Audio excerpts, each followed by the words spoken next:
নমস্কাৰ, মোৰ নাম কল্পনা ৰাজকুমাৰ। মই উত্তৰ পূব সীমান্ত ৰেলৱে কাৰ্যালয়ৰ অধ্যক্ষ হিচাপে মই কৰ্মৰত।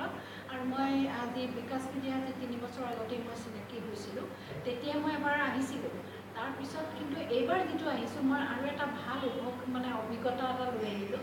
মোৰ দুদিনমানৰ আগতে ফাগুন যিহেতু মাহ হৈছে, ফাগুনৰ সংক্ৰান্তত এটা চাৰ্চ কৰিছিলে।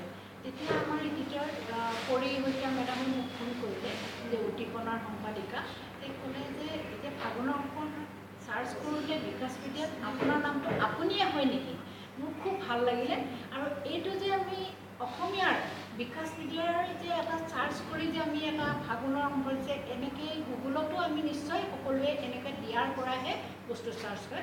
আমি ভাবোঁ যে অসমীয়াৰ ভাষাটো এনেদৰে আমি আগবাঢ়ি যিটো লুপ্তপ্ৰায় হৈছে বুলি ভাবিছোঁ, একচুৱেলি হোৱা নাই।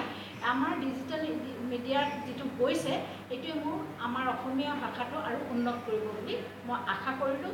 আৰু বিকাশপিডিয়াৰ উত্তৰ কামনা কৰি মই ধন্যবাদ।